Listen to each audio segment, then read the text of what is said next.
जी, आज का लेक्चर है हमारा यूनाइटेड स्टेट्स के हवाले से।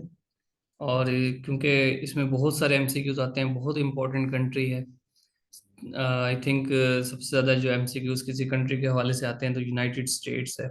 इसके ईस्ट में अटलांटिक ओशन और वेस्ट की तरफ पैसिफिक ओशन है। कनाडा हम पढ़ चुके हैं, तो इसको देखते हैं।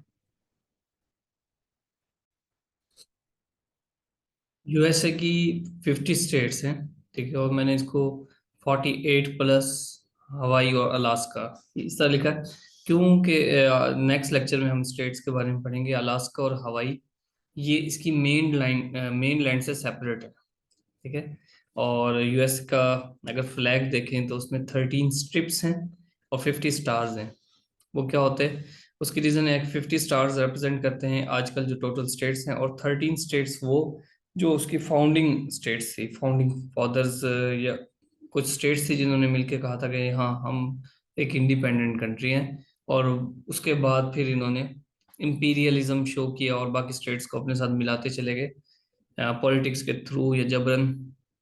इसका कैपिटल है वाशिंगटन डीसी। डीसी से मुराद है डिस्ट्रिक्ट ऑफ कोलंबिया।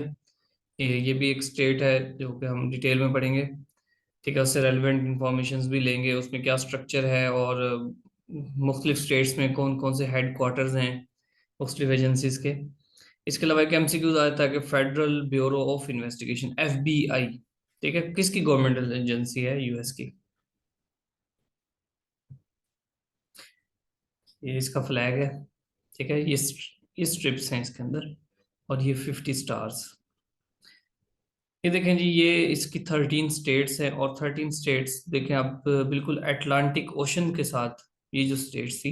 और ये वही एरिया था जहां पर सबसे पहले कॉलोनाइजेशन भी स्टार्ट हुई। वर्जीनिया, पेंसिल्वानिया, न्यूयॉर्क, ये तमाम स्टेट्स, ठीक है। और आहिस्ता आहिस्ता हम बाकी जितना जो अमेरिका आज का है उसको अपने अंदर शामिल कर लिया, एफबीआई। अच्छा, इसके अलावा कुछ इंफॉर्मेशन, जैसे सबसे कहा जाता है कि फर्स्ट रिटन कॉन्स्टिट्यूशन अमेरिका का है, तो इसका राइट वर्ड ये है कि फर्स्ट कंप्लीट रिटन कॉन्स्टिट्यूशन जो है वो अमेरिका का है, कि वो first written constitution charter of Medina को भी कहा जाता है। तो पहला कंप्लीट रिटन कॉन्स्टिट्यूशन जो है कि हमने मुल्क को कैसे चलाना है, ब्रीफेस्ट कॉन्स्टिट्यूशन था ये, जिसमें ब्रीफली बताया गया था कि हमने मुल्क को ऐसे ऐसे लेकर चलना है। सबसे ज़्यादा कंप्यूटर्स यूएस में होते हैं। ये वो एमसीक्यूज हैं जो मैंने पीपीएससी में पढ़े और इसमें इंक्लूड किए, ठीक है। हाँ, अगर कोई एमसीक्यूज रह जाता है तो कुछ बहुत ज़्यादा पास्ट पेपर्स में या न्यूली अपडेटेड पेपर्स में जिस तरह अपकमिंग आते रहेंगे, तो आप अपने नोट्स में फिर इनको ऐड करते जाएं। कुछ मैं भी मिसिंग एमसीक्यूज के नाम से जो है ऐड करता रहता हूँ वक्तन फवक्तन। इसके अलावा सबसे ज़्यादा आर्म एक्सपोर्टर, जो वेपन्स एक्सपोर्ट करने वाला कंट्री है, वो अमेरिका है। इसी से ज़्यादातर इसकी इनकम होती है। सबसे ज़्यादा ऑयल भी ये प्रोड्यूस करता है, अगरचे सबसे ज़्यादा ऑयल रिजर्व्स अमेरिका के पास नहीं है, वो साउथ अमेरिका में वेनेजुएला के पास है। और सबसे ज़्यादा ऑयल एक्सपोर्ट भी ये नहीं करता, वो सऊदी अरब करता है। इसकी हिस्ट्री की तरफ आते हैं, इसको थोड़ा सा हम हिस्टोरिकल पॉइंट ऑफ व्यू से देखेंगे। थोड़ा सा नहीं, इसमें जितने भी इम्पोर्टेंट जो डेट्स हैं, ठीक है, क्योंकि बहुत इंपॉर्टेंट कंट्री है हमारे कॉम्पिटिटिव एग्जाम्स के हवाले से। जितने भी इम्पोर्टेंट इवेंट्स हैं, डेट्स हैं, वो मैं इंक्लूड करूंगा। सबसे पहले इसकी कॉलोनाइजेशन, जो कहा जाता है कि 1600 सन यानी कि 17वीं सदी में इसकी कॉलोनाइजेशन स्टार्ट हुई। English, Spanish, French, Dutch. 1707 में एक वर्जीनिया स्टेट जो है उस पर इंग्लिश ने अपनी कॉलोनी बनानी शुरू की, टाउन बनाने शुरू किए, जेम्स टाउन, ठीक है। 1700, अब ये वो वक्त था कि जब ये कॉलोनी बननी शुरू हुई। आपको याद है 1492 में अमेरिका को डिस्कवर कर लिया गया था।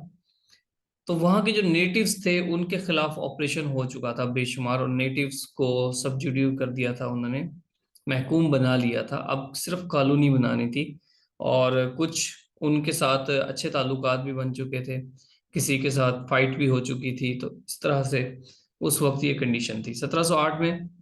अब एक चीज याद रखें आपने, देखें, नो टैक्सेशन विदाउट रिप्रेजेंटेशन, ये क्या है।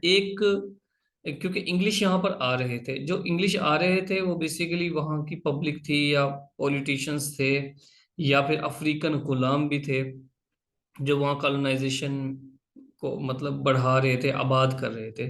तो 100 साल के बाद ये तमाम यूरोपियन लोग जो वहां पर न्यू वर्ल्ड में यानी कि अमेरिका में आबाद हो रहे थे, वो ब्रिटिश की गवर्नमेंट, जो कि एक्चुअल यूरोप की गवर्नमेंट थी, उनके अगेंस्ट हो गए कि जी आप जितने भी यहाँ पर हमारे मिनिस्टर्स भेजते हैं, जो हमारे रूलर्स हमारे पास हमारे ऊपर जितने भी होते हैं, वो सारे ब्रिटिश से आते हैं, इंग्लिश मिनिस्टर्स आते हैं। जिस तरह आप बात करेंगे हमारी जो इंडिया में जब अंग्रेज हुक्मरान थे तो वाइस राय या गवर्नर जनरल तमाम हम उस क्या थे, सारे अंग्रेज थे, ब्रिटिश थे। तो वहां पर फिर हमने इंडिया में भी मूवमेंट्स चली, ठीक है, वन थर्ड रिप्रेजेंटेशन का कॉन्सेप्ट चला इस तरह। तो 1708 में वो जो कॉलोनी थी, उन्होंने कहा कि जी no no taxation without representation, कि हम टैक्स पे करते हैं तो हमें गवर्नमेंट में रिप्रेजेंटेशन भी दी जाए। तो इस तरह ये चीजें बढ़ती बढ़ती इस हद तक पहुंच गई कि incident of Boston T party हो। बोस्टन एक स्टेट का नाम, एक इलाके का नाम था। और टी पार्टी का क्या मतलब है, क्योंकि यहाँ पर ब्रिटिश का ये जो नई कॉलोनी आबाद करने का मकसद और यहाँ पर अफ्रीकन गुलामों को भेजने का मकसद क्या था, ताकि वहां से इनकम जनरेट हो सके।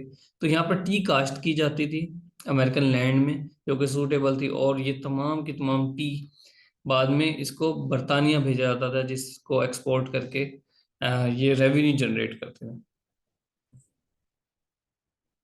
अब मैं ऐसे ऐसे सबकी डिटेल बताऊंगा आपको। जेम्स टाउन, ये देखें यहाँ पर एक गांव है वर्जीनिया स्टेट में, अटलांटिक ओशन के साथ। और ये कॉलोनाइजर्स हैं जो बंदूक की जोर पे उन्होंने महकूम बनाया वहाँ के कॉलोनीज को। और ये फर्स्ट कॉलोनी थी, ठीक है, एक ऐसी बाड़ बना के अपने घर आबाद करना शुरू कर दिया उन्होंने। ठीक है, ये वो यूरोपियन है और जो ब्रिटानिया से यहाँ पर आए, और डच, पुर्तगीज, बहुत सारे उन्होंने मुख्तलिफ एरियाज में कॉलोनी बनानी शुरू की। ये देखिए यहाँ से इस पिक्चर में शो हो रहा है कि किस तरह से ये यूरोपियन लोग नेटिव लोगों से काम लेते थे। और ये बोस्टन, ये है नो टैक्सेशन विदाउट रिप्रेजेंटेशन, जब यहाँ के जो कॉलोनाइजर्स हैं उन्होंने नेटिव्स के साथ मिलकर एहतजाज किए, सेटिंग्स किए ब्रिटिश गवर्नमेंट के खिलाफ। और ये है बोस्टन टी पार्टी का इंसिडेंट। जब ये देखें टी बैग्स जो कि शिप में लोड होकर बर्तानिया जा रहे थे, तो इन्होंने इनको डंप कर दिया, डिस्पोज कर दिया, कुछ को पानी में फेंक दिया, जाया कर दिया। और ज्यादातर ये हुआ क्या कि जो कॉलोनाइजर थे ब्रिटिश, उन्होंने नेटिव्स पीपल का रूप धार के किया कि जी हमने नहीं किया, उन्होंने किया। ये एक एहतजाज था। इस तरह इंडिया में सिविल राइट्स मूवमेंट चल रही थी, अ, ठीक है जी, नॉन कॉपरेशन मूवमेंट चल रही थी, सॉरी। तो इस ये थी अमेरिकन रेवोल्यूशन। 1775 से 1783 अमेरिकन रेवोल्यूशन का पीरियड कहलाता है। किसमें क्या हुआ कि जो उनके फाउंडिंग फादर्स थे, जैसे जॉर्ज वॉशिंगटन, उन्होंने कहा जी हम अब बरतानिया के साथ मजीद नहीं चल सकते, ठीक है जी, ब्रिटिश से हम आज़ादी हासिल करना चाहते हैं। तो 4 जुलाई को इन्होंने ये डिक्लेयर किया था, यानी कि 4 जुलाई 1776 को इन्होंने डिक्लेयर किया था। इसलिए हम जो यूएस वाले हैं अपना इंडिपेंडेंस डे 4 जुलाई को मनाते हैं। 1783 में इन रेवोल्यूशनरीज से एक ट्रीटी हुआ पेरिस में, ठीक है, उन्होंने कहा कि आप जंग बंदी कर दें। ठीक है, उस वक्त जंग बंदी तो हो गई एक तरह से, बरतानिया ने उसको एक इंडिपेंडेंट कंट्री तस्लीम कर लिया। लेकिन 1786 में यूएस ने एक्चुअल में जो है इंडिपेंडेंस हासिल की, क्योंकि ये पीस ट्रीटी था, ट्रीटी ऑफ पेरिस 1783। लेकिन बरतानिया ने अपना जो जितने भी वहाँ के लीडर्स थे, पॉलिटिशियंस थे, उनको 1786 में वहां से वापस बुलवा लिया। 4 जुलाई को यूएस फोर का इंडिपेंडेंस डे है। सिविल वार, ये एक और बहुत इंपॉर्टेंट इवेंट है यूएस हिस्ट्री का। सिविल वार से मुराद होती है कि एक ही कंट्री के अंदर दो, फॉर एग्जांपल, पार्टीज आपस में लड़ पड़ती हैं, दो कबाइल आपस में लड़ पड़ते हैं, ठीक है, मुख्तलिफ किसी भी रीजन से, आइडियोलॉजी के डिफरेंस से। जैसे अब्राहम लिंकन का मौकफ था, ये यहाँ के प्रेसिडेंट भी रहे, कि जो स्लेवरी है, स्लेव कौन थे उन दिनों, अफ्रीकन, ठीक है, अफ्रीका के जो लोगों को यहाँ से लेकर आ रहे थे, अफ्रीका से गुलाम बनाकर अमेरिका में ले आए थे, तो उस वक्त इनकी बहुत ज्यादा आबादी हो गई थी। तो अब्राहम लिंकन लिंकन ने उस स्लेवरी के स्पोर्ट में, ठीक है, फाइट की। और इसके अलावा ग्रेट डिप्रेशन, ये मैं आगे बताता हूँ डिटेल। देखिए जी, ये नॉर्थ अमेरिका यहाँ पर सिविल वार के दौरान दो हिस्सों में तकसीम हो गया, एक नॉर्दर्न और एक साउदर्न। अब यहाँ पर आप एक चीज जहन में रखें कि ये वो वक्त था कि जब एक जब इन स्टार्ट हुआ अमेरिका का आबादकारी, तो यहाँ की जितनी भी आबादी थी वो, और ब्रिटानिया या दूसरी कौमें तमाम के तमाम रेवेन्यू जनरेट करती थी एग्रीकल्चर से।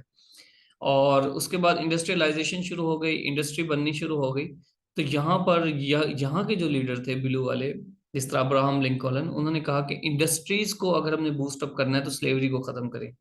जबकि ये जो नीचे वाला साउदर्न पार्ट है, ये कहते थे नहीं, हमें एग्रीकल्चर को प्रमोट करना चाहिए। अगर एग्रीकल्चर, क्योंकि गुलाम, उनसे हम एग्रीकल्चर पे काम ले सकते थे। खैर, ये एक डिटेल किस्सा है, मैंने आपको ब्रीफली बता दिया। तो इस बात पे इनकी फाइट हुई सिविल वार में, और इसमें अब्राहम लिंकन को 1865 में किल भी कर दिया गया था। तो बहरहाल स्लेवरी आहिस्ता आहिस्ता फिर खत्म होती चली गई। ये ग्रेट डिप्रेशन की कुछ पिक्चर्स हैं। ग्रेट डिप्रेशन का मतलब क्या है? क्या ग्रेट डिप्रेशन का मतलब, डिप्रेशन कहते हैं मंदे को। यानी कि अमेरिका में एक वक्त ऐसा आया कि जब लोग जॉबलेस हो गए, मार्केट्स बंद हो गई, एग्रीकल्चर इनकी खत्म हो रही थी, और जो फैक्ट्रीज थी, इंडस्ट्रियलाइजेशन, कैपिटलिज्म था, उन्होंने बहुत ज़्यादा प्रोडक्ट बना लिए थे। ठीक है, और कुछ जंगों की वजह से और पॉलिटिकल जियो पॉलिटिकल सिचुएशंस की वजह से इनकी जो इंडस्ट्रीज थी, एक्सपोर्ट्स थी, वो बंद हो गई। तो अमेरिका को ग्रेट डिप्रेशन का सामना करना पड़ा। ये बहुत मुश्किल वक्त था, क्योंकि लोग बेरोजगार हो गए, भूखों मरने लगे थे। Civil rights movement. Civil rights movement क्या था जी? सिविल वार अलग चीज है, civil rights movement, civil war का मतलब है एक ही कंट्री के अंदर वार हुई। सिविल राइट्स मूवमेंट का मतलब है कि सिविल, यानी कि शहरी के हकूक के लिए जो मूवमेंट्स चलाई गई। उसका हीरो था मार्टिन लूथर किंग। और मार्टिन लूथर किंग एक अफ्रीकन था, अभी मैंने जिस अफ्रीकन का जिक्र किया, तो ये लॉयर था जी, और इसने तहरीक चलाई कि जो हमारे साथ इम्तियाजी सलूक किया जाता है अफ्रीकन के साथ, गुलामों के साथ, ये ख़त्म किया जाए। हमें भी इक्वल राइट दें, हम भी ह्यूमन बींग्स हैं। Cold war. कोल्ड वॉर एक जो पॉलिटिकल कॉन्फ्लिक्ट था सोवियत यूनियन के साथ, जो आजकल रूस है। और ये जो फाइट थी जो पॉलिटिकल, ये असल में दो आइडियोलॉजीज की फाइट थी। कौन, यानी कि कम्युनिज्म और कैपिटलिज्म। ये जितने भी डार्क ब्लू कलर्स हैं, यहाँ पर अमेरिका का रसूख था। ठीक है, और इसको कहते हैं, यहाँ पर कैपिटलिज्म था। जबकि ये जो जितना भी रेड एरिया है, यहाँ पर कम्युनिज्म था। आपको याद होगा, हमारे यहाँ जब भुट्टो आए थे, तो भुट्टो ने भी, जुल्फकार अली भुट्टो साहब ने भी रोटी कपड़ा मकान का जो नारा लगाया था, वो इसी कम्युनिज्म के चलते लगाया था। इस तरह देखें, पाकिस्तान में आया नहीं कंप्लीटली, लेकिन अफगानिस्तान की तरफ ये बढ़ रहा था।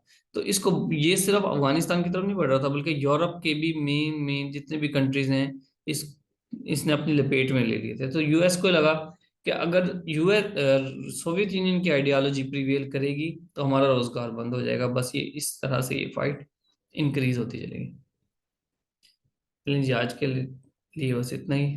ओके, अल्लाह हाफिज।